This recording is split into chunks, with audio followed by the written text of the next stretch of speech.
हे anime lovers, कैसे हैं आप सब। स्वागत है आपका हमारे चैनल पर। अगर आपको भी एनिमे स्टोरीज पसंद हैं तो हमारे चैनल को सब्सक्राइब करना ना भूलें। Episode 7 overcast. एपिसोड की शुरुआत होती है लाइट और नाओमी के साथ। नाओमी मिसोरा लाइट के साथ रोड पर चल रही होती है।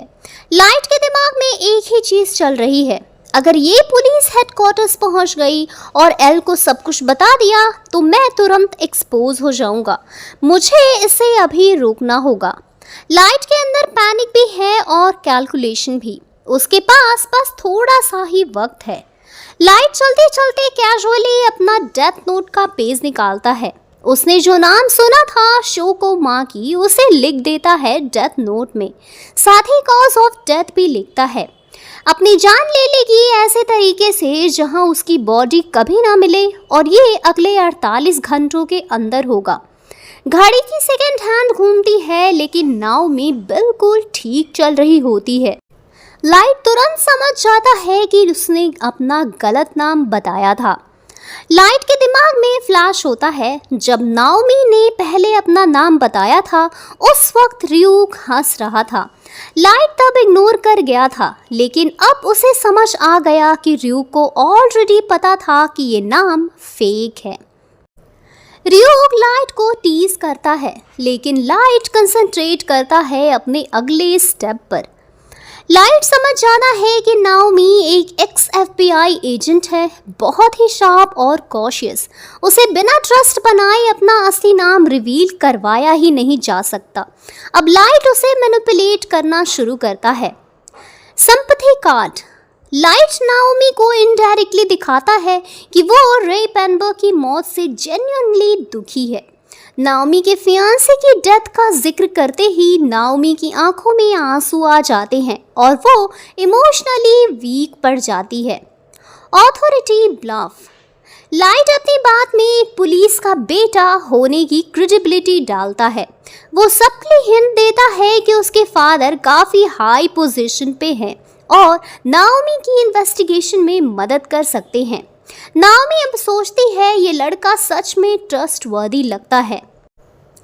और फिर लाइट का last idea, encouragement to reveal truth. Light Naomi से कहता है, आपको अगर सच में कीरा को पकड़ना है तो अपना असली नाम यूज करना होगा, वरना टास्क फोर्स आपकी बात को सीरियसली नहीं लेगा। ये एक मास्टर स्ट्रोक होता है। नाओमी के माइंड में ट्रस्ट प्लस अर्जेंसी दोनों एक साथ क्रिएट हो जाती है।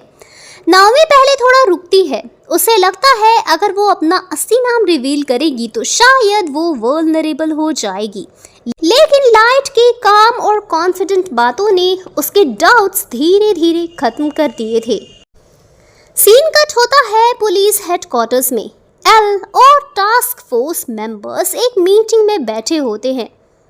शोइचिरो यागामी, एल, आइजावा, मोगी, मात्सुदा, इडे।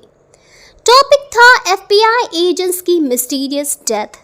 एल के डिडक्शंस ये कहते हैं कि ये डेथ्स कोइंसिडेंस नहीं है। ये कंफर्म हो गया है कि कीरा को नाम और चेहरा दोनों चाहिए। एल सस्पेक्ट करता है कि कीरा को अंदर की इंफॉर्मेशन मिल रही है, मतलब वो किसी हाई लेवल पुलिस सोर्स के बहुत क्लोज है। इस डेंजर को देखते हुए एल एक नई सेफ्टी मेजर इंट्रोड्यूस करता है। हर एजेंट को एक स्पेशल बेल्ट दी जाती है जो एक हिडन ट्रांसमीटर के साथ है, ताकि उनकी लोकेशन ट्रैक की जा सके। साथ ही सबको फेक IDs दिए जाते हैं जिनमें अलग अलग नाम होते हैं, ताकि अगर कीरा इनके नाम को ट्रेस कर भी पाए तो कंफ्यूज हो जाए। टास्क फोर्स थोड़ा शॉक होता है, लेकिन सब एक्सेप्ट कर लेते हैं। शोइचिरो अपना डिटर्मिनेशन दिखाता है। आइजावा और मोगी साइलेंटली एग्री करते हैं। मात्सुदा नर्वस होता है लेकिन एक्सेप्ट कर देता है। इडे काम ऑब्जर्व करता है। ये मीटिंग बहुत क्रिटिकल होती है क्योंकि ये पहली बार है जब टास्क फोर्स ओपनली एल के स्ट्रैटेजी को फॉलो करते हैं। Back to light and Naomi. Road पर लाइट फिर से नाओमी को मैनिपुलेट करता है। अब वो सीधा कहता है, आप मुझे अपना असली नाम बता दीजिए, मैं पर्सनली इंश्योर करूंगा कि एल आपसे मिले। नाओमी फाइनली अपना गार्ड डाउन कर देती है। उसके दिमाग में है कि अगर री जिंदा होता तो वो भी कीरा के खिलाफ अपना पूरा नाम यूज करता। मैं भी अपनी रिस्पॉन्सिबिलिटी निभाऊंगी। वो अपना ड्राइविंग लाइसेंस दिखाती है और उस पर लिखा होता है नाओमी मिसोरा। लाइट तुरंत एक छोटी सी स्माइल देता है। अब उसके पास दोनों चीजें हैं जो डेथ नोट के लिए जरूरी हैं, नाम और चेहरा।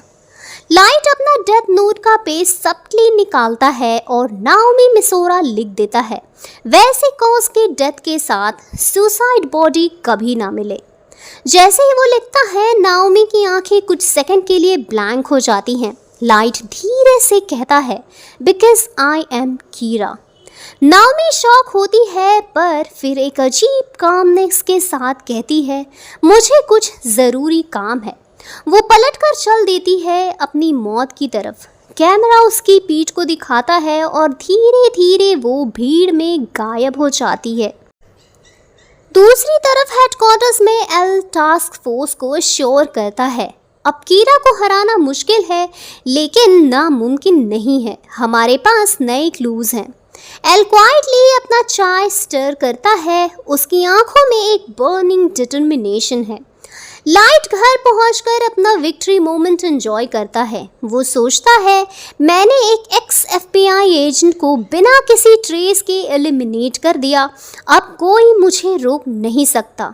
रियोक शैतानी हंसी हंसता है, जैसे उसके लिए ये सब एक एंटरटेनिंग शो हो।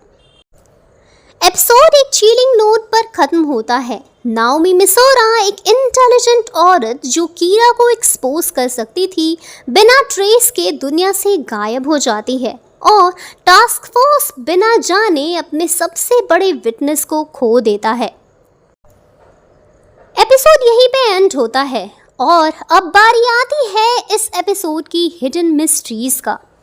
लाइट का पहला रियल डिफीट।